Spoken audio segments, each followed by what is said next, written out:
Her ser I mit største bronzebillede til dato. Bronzebilleder de er skabt af patineringer på bronzeplade. Patineringer er ætsninger med forskellige elementer, der frembringer forskellige farver. Mine bronzebilleder de er i deres udtryk beskyttede. Det vil sige, at man må ikke eftergøre mit udtryk. Man må ikke eftergøre måden, jeg anvender teknikken på.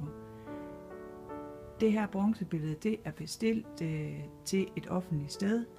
Snakken den gik på, at der skulle indgå den måde, som jeg normalvis anvender min livserfaring og de små livshistorier på.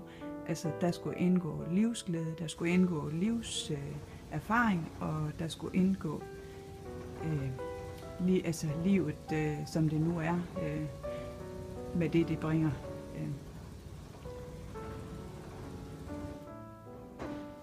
Vi kan kigge på de små historier. Her ser vi en mand og en kvinde. De er glade. Vi ved ikke, om de er glade for det, de har opnået, om de glæder sig til fremtiden, eller de bare glæder sig i nuet. Vi kan bevæge os videre op til en mand, der ligesom er ved at bestige et bjerg. Det kan være, at det er hans eget personlige bjerg, han bestiger. Men som jeg ser det, så er livet et bjerg, der skal bestiges.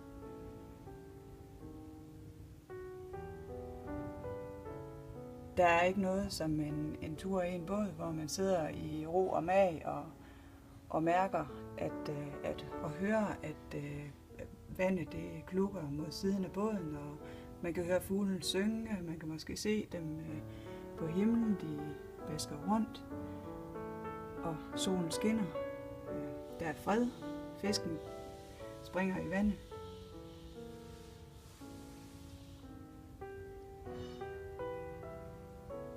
Livet skal nydes, når man er på livets bakketop.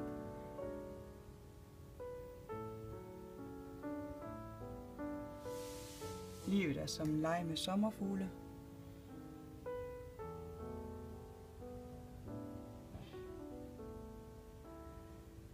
Her ser vi to mennesker, der mødes. Vi ved ikke, om det er første gang, de mødes, eller om de kender hinanden i det hele taget.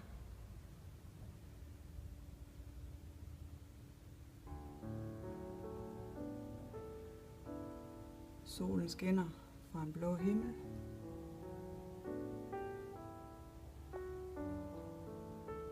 Der er et par, der danser.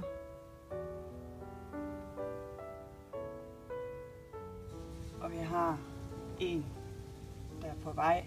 Det går måske lidt op ad, men hun er på vej ud mod en spændende fremtid. Vi kan ikke se, hvor den fører hen.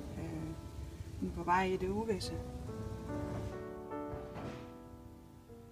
Og livet skal nydes hver dag.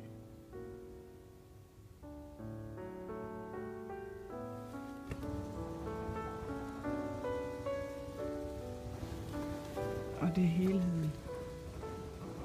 Billedet er 90 x 120 cm.